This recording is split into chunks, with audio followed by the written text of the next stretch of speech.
Hi and welcome to this economics live stream event. My name is Tanya O'Gara and I'm a senior lecturer in economics.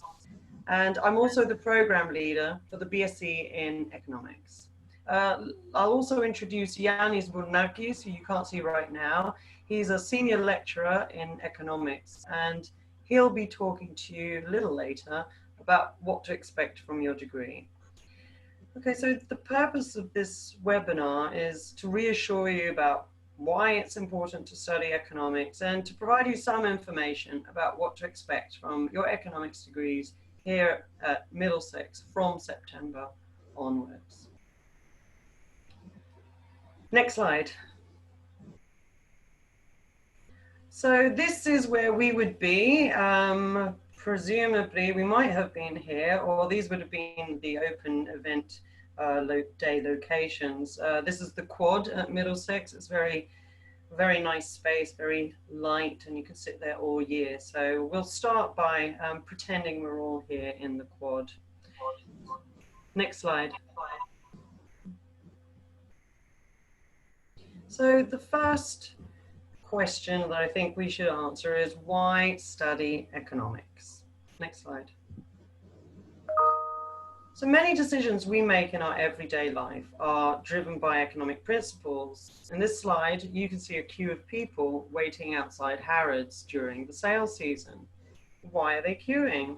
Well, they're queuing because they, as we all probably do, like a bargain. And searching for bargains is consistent with one of the main questions that economics aims to address, which is how should we allocate limited resources such as money? Being able to snap up bargains can make your money stretch further. So this is an example of allocating limited resources for maximum use. Next slide. From an individual level to the firm level to the country level, everyone and every institution is trying hard to obtain the most from a limited set of resources. Individuals have to deal with limited wages. They have to make the right choices of how to spend their wages.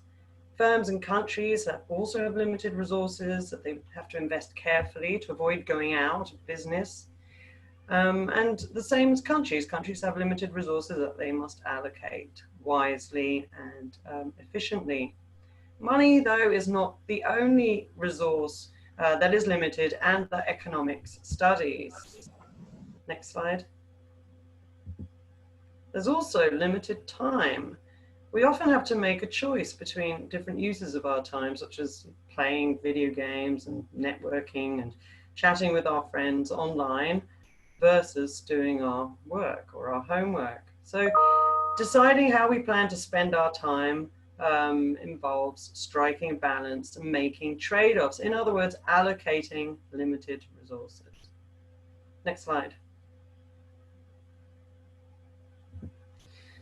Economics is also about innovation. So innovation describes the development of and application of ideas and novel technologies that can improve goods and services, or indeed make their production more efficient and less harmful to the environment. So economics is not just about allocation of limited resources, it's also about innovation. Next slide. And most importantly, economics helps us to understand the big issues. And here I've listed a few big issues, but the list is really quite extensive. So, for example, one big issue that we have been facing prior to COVID-19 was Brexit. What should we do? Should we go for a soft or a hard Brexit? How would the outcomes of a soft Brexit affect you? How would they affect me? How would they affect the country in an economic sense? How would it affect jobs and consumption and so on? There are other questions such as immigration. Is immigration good or bad for a country? Financial crisis. This occurred in 2008 and it seems to be a thing of the past, but are we still being affected by it? And how can we spot and prepare ourselves for potentially another financial crisis? Issues such as trade and globalization, housing, the list goes on. I also will add climate change impacts. This is my area of specialization, environmental economics. But economics also deals with this. questions such as, what are the impacts of climate change now and in the future? Should we invest in carbon mitigation now? How will that affect the economy now, and how will it affect the economy in the future? So these are the big kinds of questions that economics is well equipped to answer. Next slide.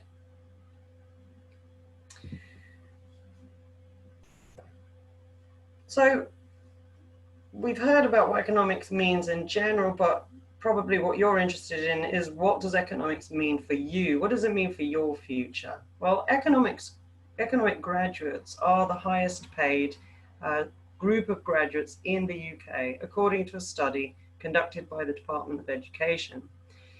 Another study carried out by the Institute for Fiscal Studies shows that economics is the second most well-paid profession, just after dentists and above lawyers, accountants, and other similar disciplines. So I think that's quite interesting. It's only number 2. If you want to go to the most well-paid profession, then you should be a dentist. Otherwise, economics is really very attractive in this sense. Next slide. So what can graduates do with their economics degree? So let's have a little insight, or a little look at what kind of destinations our graduates from the Middlesex School have gone on to after completing their economics degree here. Next slide. So what we have here is a list of, just a short list of some of the jobs that people have gone on to after completing their economics degree. So there have been a lot of people who've gone into banking and investment. So we have financial advisors at Barclays Banks, data analysts at hedge fund, business analysts, compliance officers. We also have people who go into consulting, so a sales design consultant. We have someone who's a business development manager with ADL Media. Next slide. And then there are people who have chosen to further their expertise and go on to pursue an academic career. So we have had students who've gone on to do masters in economics or economics related topics at UCL. Imperial seems to be on the same line as UCL, but that's a separate university. So University College London, UCL, Imperial College London, King's College, Bristol, and so on. So these are really top universities that our students have gone on to complete masters at. And in addition, we have people who have gone on to roles in government. So we have a business manager at the district government level. Okay, next slide.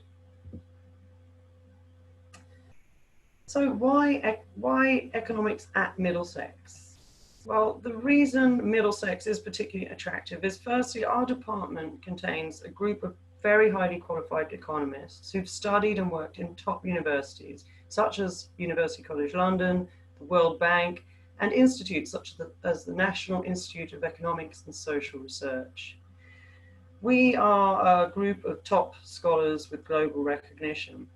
In terms of the Department of Economics, we teach a wide variety of economics modules that Yanis will tell you a little bit more about in a few slides' time. We consider that it's a great environment to learn and study and make new friends, and we're always there to support you, which is something I'll talk about in a few slides. Next slide. About the staff, not only are we dedicated to the teaching, but we also are active in conducting research. And this is important because it means you're being taught the latest findings, you're being taught state-of-the-art economics knowledge. So we are all active in conducting research that pushes the boundaries of knowledge and produces real-world results that actually lead to real-world impacts. We publish extensively. This means publishing academic papers that are read by other academics as well as policymakers, and that help influence policy and industry. And we advise, we act as consultants to government and a wide range of business organizations. Next slide.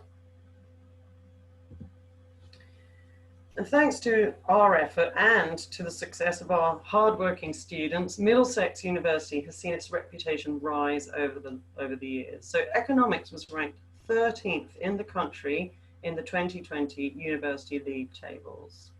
And in 2019, economics rose up the rankings by 22 places, which is a very strong increase and the strongest increase across the whole university.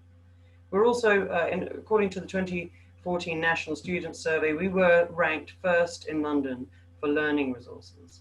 So we're putting a lot of effort in. We're stimulating our students to put a lot of effort in, and we're, in a sense, it's a partnership. We're all working together.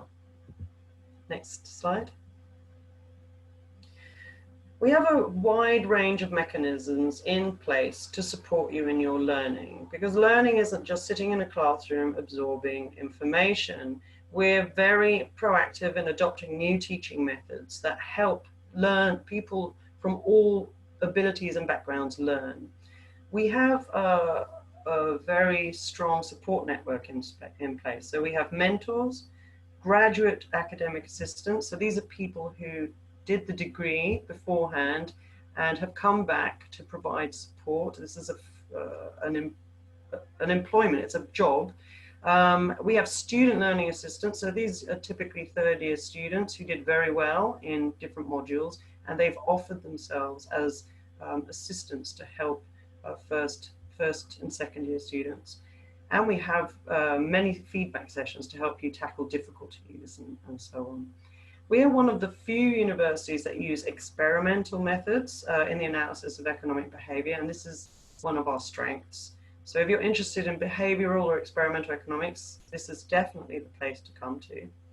And we also strive to, apart from teach you just the theory, which you need, but we also really try to make those theories be meaningful and bring them alive through novel teaching methods.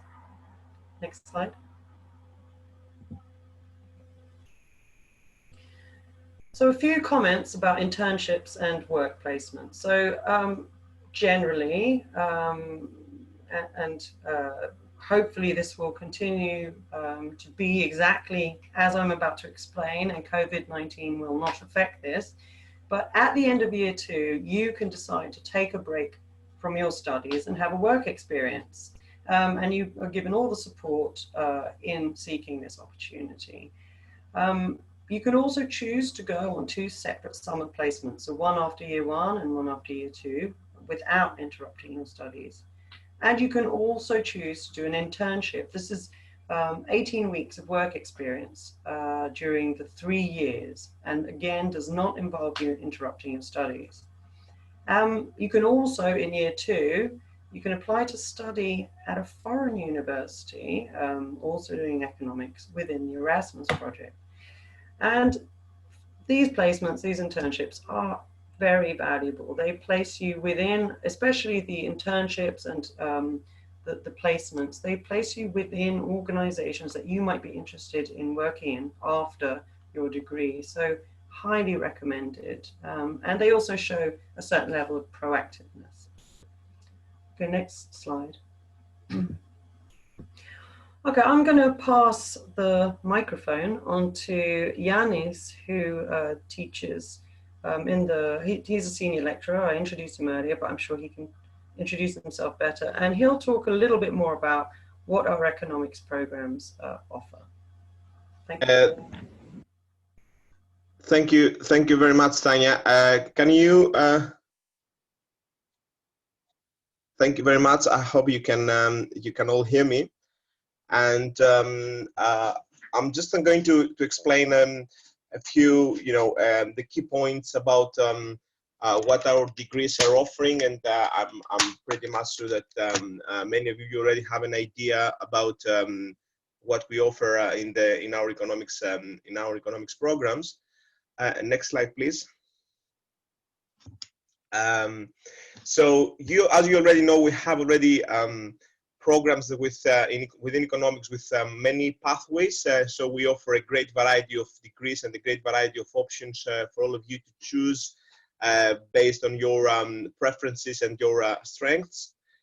We have the pure straight degree in economics, where we offer all the mainstream courses and modules within economics, such as micro and macro, microeconomics, macroeconomics, econometrics, and related applications, such as international trade, economic growth, and all these modules target to train within the mainstream and the core modules in economics. And of course, such a degree is quite appropriate and relevant for those that they feel they want to carry on with postgraduate and studies and going for a master's. Next slide, please. So another pathway we're having is business economics, which is more applied, I would say. And of course, in this pathway, you have more options to choose from applied courses and the courses that they are more industry related, if you prefer. So within the subject, we are offering some courses about the economics of entertainment and sport. And they have a more focus on economic policy and economic analysis, which is more the focus there, and the interest is more on the policy implications of economics, and the analysis there, and the delivery of those modules is more on the policy side. And of course, the econometrics modules there, the statistical modules, the statistical techniques you are doing, they all have strong applications within specific problems at the national level, or at the industry level, or at the firm level. Next slide, please.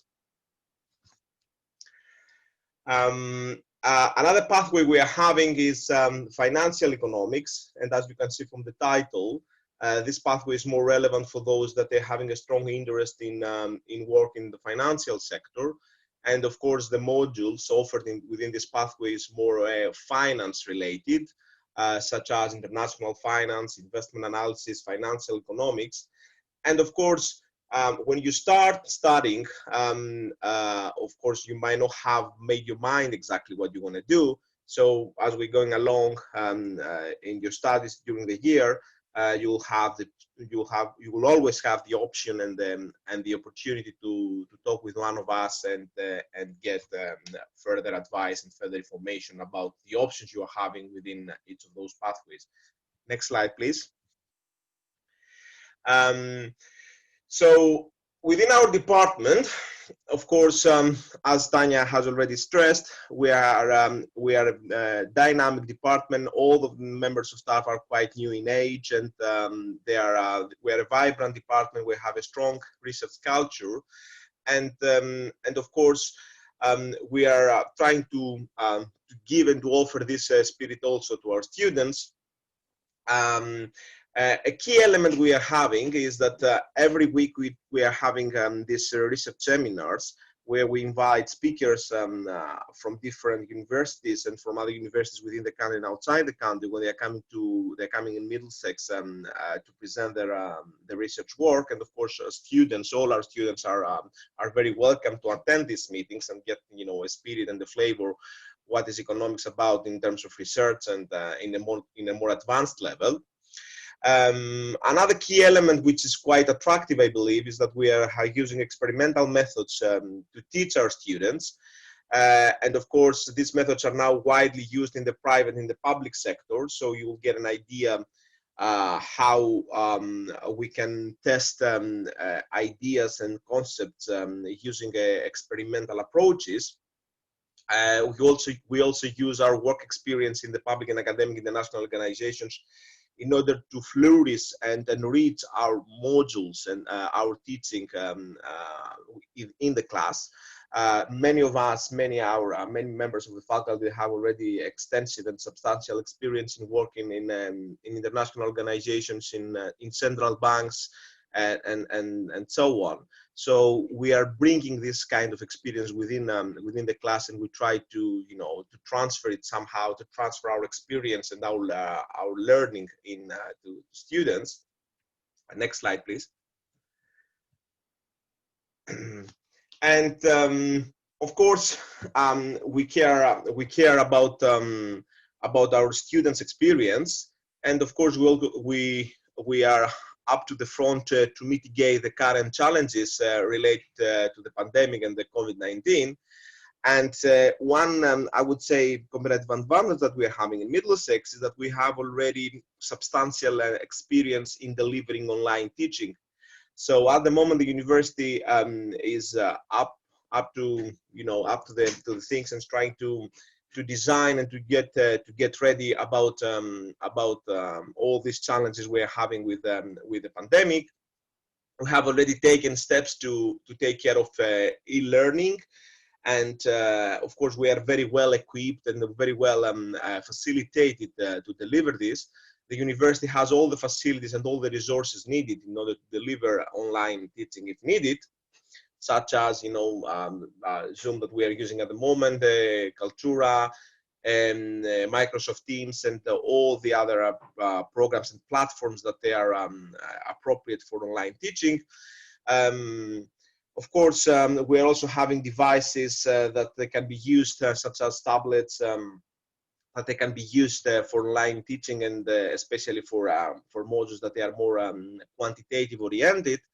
And even myself, I have substantial experience, more than 6-7 years in being in doing online teaching in Middlesex for another program, for an MBA, and I can ensure that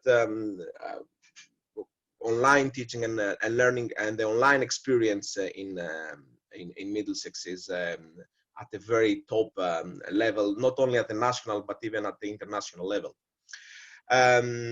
And of course, your tutors and module leaders are very well prepared to mitigate and tackle all these challenges related to the pandemic. Next slide, please. Finally, I would like just to share a few testimonials with some of our alumni, our Middlesex alumni. We are having former students of us that they are got positions in the Deutsche Bank, and of course, as you can see, they are always adore their experience in Middlesex, because Middlesex, they gave them a very good boost in their career. They did their first steps here, as you can see here, Naja, for a Middlesex alumni, and now is having a very successful career in the financial sector. Next slide, please. And I mean, here there is a list of some other Middlesex alumni that either they have started they have now pursuing a professional career in some top employers, as you can see here in HSBC, JP Morgan, and so on. Those are basically students that they had a more clear focus on getting a job in the industry. We're having some other more academic oriented students that they are done. They went for a master's after getting their degree from Middlesex in Russell Group universities such as Bristol, UCL, Queen Mary. They did masters in economics. One of them is Thomas, which has returning back here in the department and is doing some teaching within the department.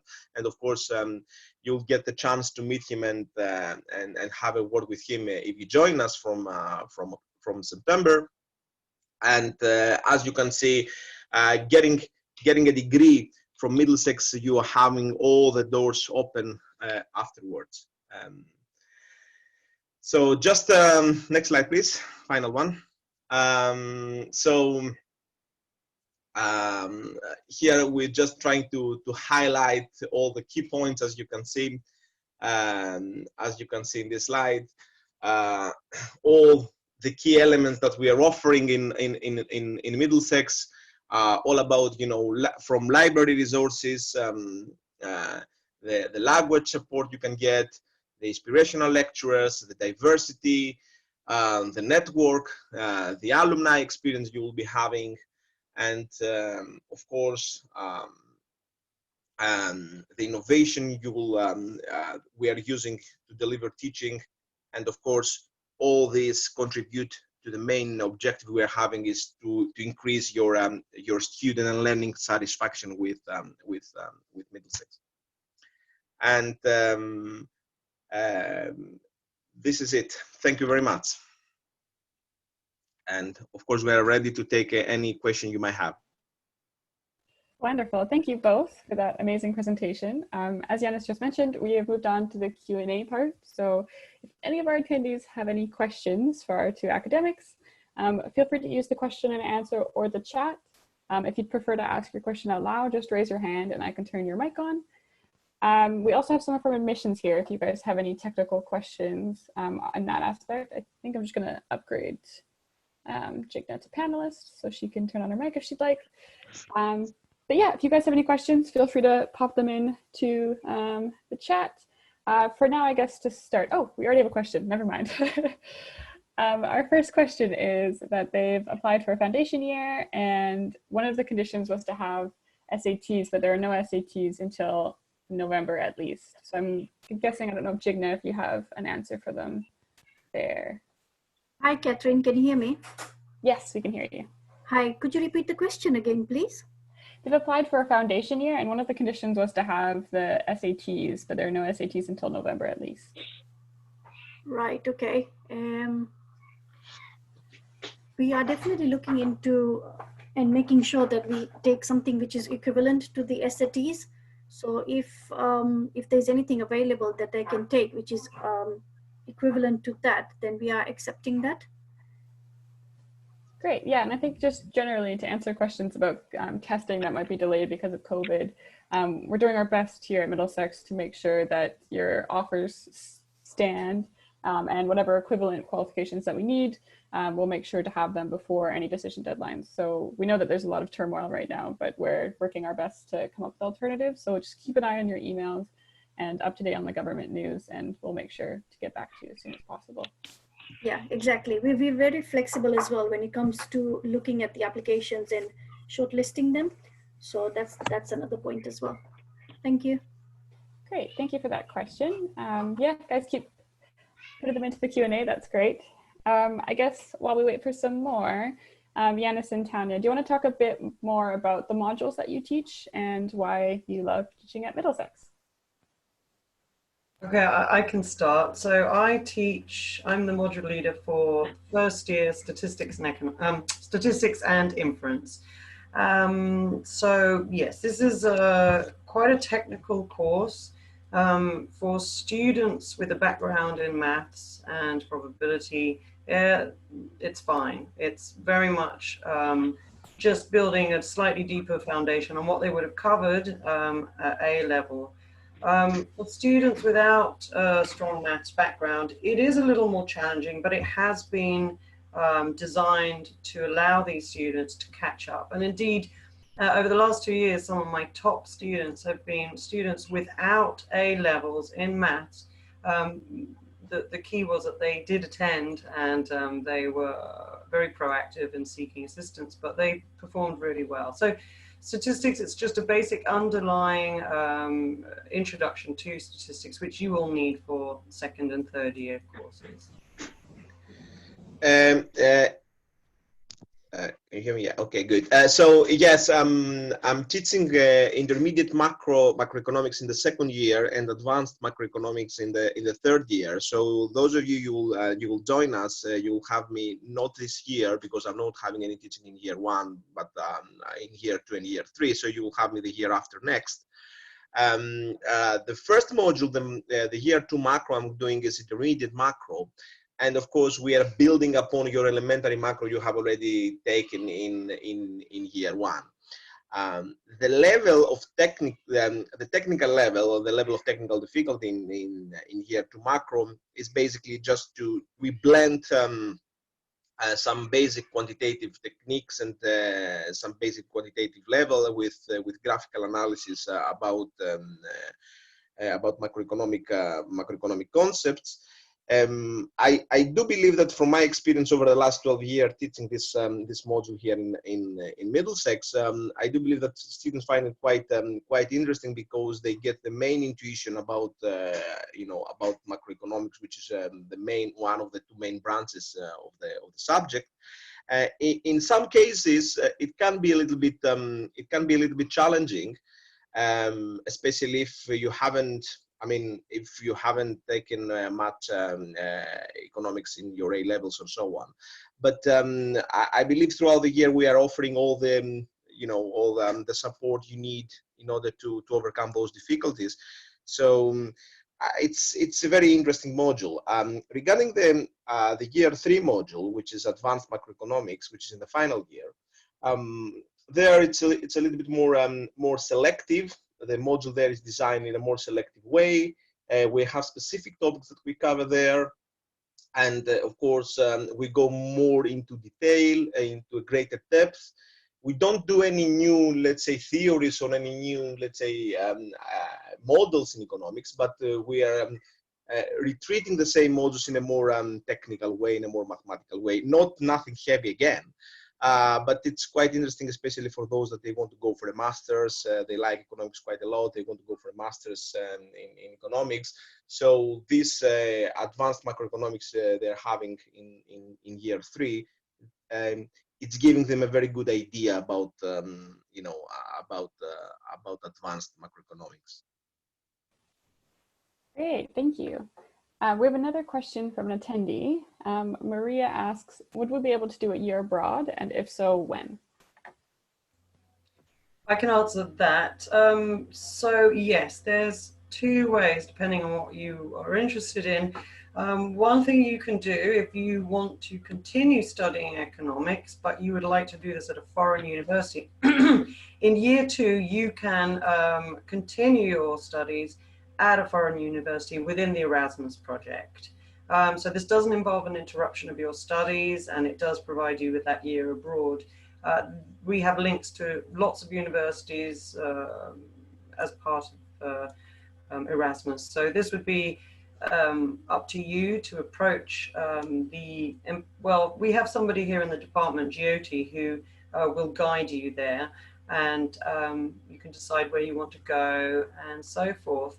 The other option, if you're not interested in that, but maybe you would like to have a work experience, is at the end of year 2, so between year 2 and year 3, you can take a break and have a year's work experience.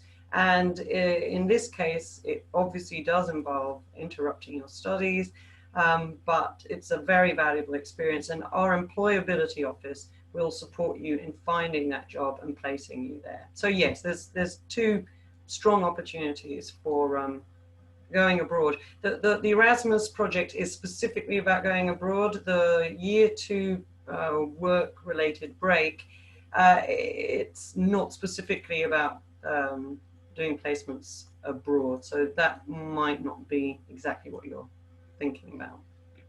Yes, just to add something about the Erasmus, we are having links with all European countries more or less in terms of universities. So for someone that wants to go abroad for a year, we are having links in all European universities. I mean, not all European universities, but universities in all European countries. I know we are having very good links in Spain, in Madrid, in Norway, in Bergen. I spent a few weeks there myself, teaching there within the Erasmus program, in Italy, in France, in Greece, in Hungary. So it's absolutely possible. Yeah.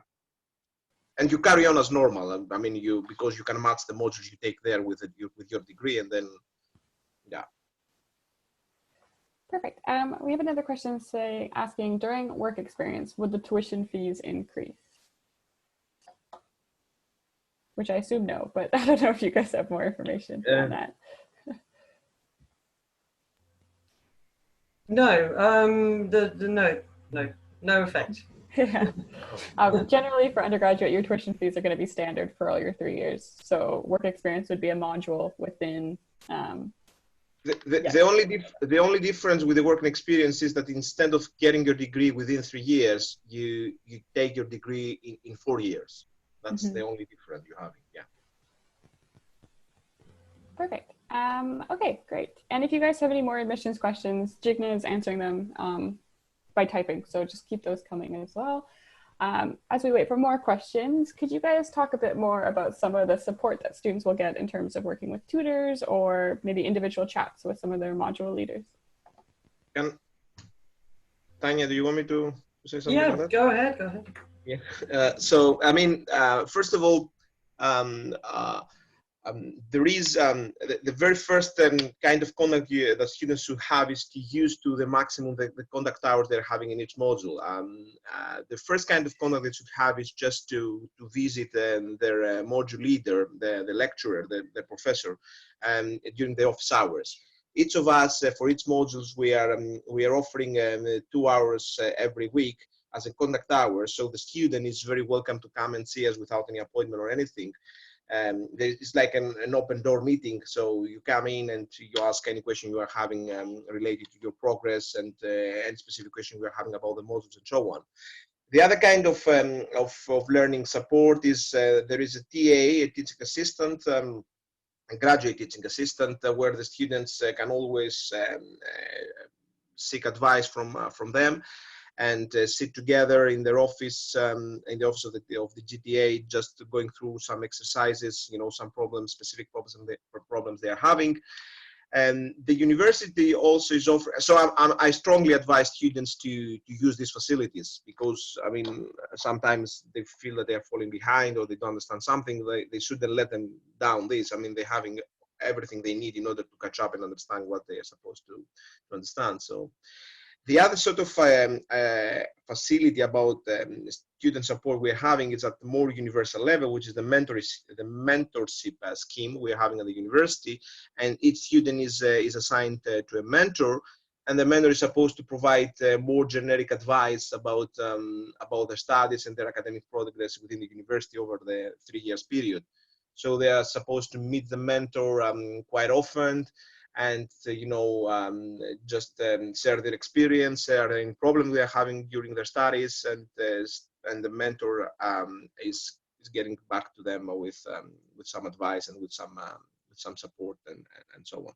So yeah, I mean, there are a lot of different levels of student support we are offering. The more specific, if it's something related to a particular module, the students they should always need to get some advice from the module leader, especially during the office hours. Great. I guess kind of on another vein here, as a lot of our students are going to be preparing to study for the first time in university in September. Do you guys have any books or reading lists that you'd recommend that they prepare before they study economics next year? Yeah, I'm not sure how I'd actually give that to you here. So I always recommend, in the first class, I always recommend some basic popular statistics books. I really don't have them on the top of my head right now, but, introducing for first year students, generally statistics is the topic that they struggle with most. Every year I ask the students, which was the module that you struggled with most, and they always say, "Oh, miss, it was statistics." So each year I try to make it more interesting and entertaining, and at the end of the day, statistics is just a challenging topic. So the best way to prepare is find yourself some nice popular statistics books, not textbooks, just popular statistics, and read them, especially statistics for economics. And there are some very nice books out there. They'll talk about anything, things from how you choose your Uber rides and the kinds of decisions you make, and just they're very nicely written, and they start getting your mind thinking about statistics and about probability. And that's what I would recommend. So once you arrive, you're already thinking.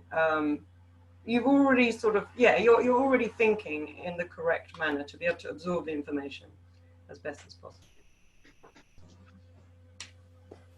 Perfect. I guess more on a general Middlesex community note, what would you guys say is the best part of working at Middlesex in the economics department, and what do you think is really special about the Middlesex community? Shall I go? Yeah, Tanya, please go ahead. Okay. And I will share my view after you. Yeah. Yeah. So for me, I've been here 4 years now, and by far what I think is the most stimulating a special part are the people that I work with. So as Yanis mentioned before, it's a very young department. It's very and vital and stimulating, and there are lots of great ideas. There's lots of opportunities to come and chat with us. For example, as I say, I'm an environmental economist. So in my statistics lectures, I'll talk about environmental economics topics, and I'll have students come and discuss, ask me, what more can I read about? And in fact, I've had students say, oh, I've been inspired to read this. I've been inspired to read that by the lectures. So to me, it's very much having a group of teachers who are doing active research, who are inspired by their topics and therefore inspire the students. And I think as both a teacher and an academic, that's by far the best thing. And so for students, that's excellent that you have people who are really engaged. I think that's, to be inspired is the most important thing. Yeah, for me it's exactly the same thing. I mean, I've been here 12 years now, so I joined in 2008. The most interesting and the most stimulating part from the Middlesex experience is basically working with my colleagues and of course working with students. We are very well. We have. The relationship among the members of staff is very good, and of course the relationship we're having with students is very nice, and we are always maintaining a very cool relationship and with students, and the interaction among us is very good, both in terms of research and in terms of teaching. We are collaborating quite a lot with each other based on our research interests and so on. And this is something I believe that we transmit to students one way or the other. So the studying and the working experience in Middlesex, and especially within the economics department, I mean, it's very good, and I'm sure that the students that will join us, they will find out very soon that this is the case. Amazing. Well, I think that might be a good place to end on that very positive note. If you guys do have any more questions, I'm going to just be posting a link in the chat. This will take you to our offer holder hub. That's a special place just for those who have offers, where you guys can check out some of the content we've written, a little bit more about your academics, the research that they're doing. We also have a live chat with our course ambassadors. So that's someone who studies economics right now at the university, and you can chat with about their experience here at Middlesex and even ask them some more of these questions. We also have a live chat with our admissions throughout the week. If you guys have any more questions about entry requirements, etc., you can reach that through our website as well. We also have an event on June 10th, an open day. If you guys want to talk more with your academics, they'll be online all throughout the day as well. So you can ask all your other questions. But yeah, I think that's it. Do you guys have anything else you wanted to mention before we end? No, really, not for me. Good. Well, thank you both Good so luck. much. That was great.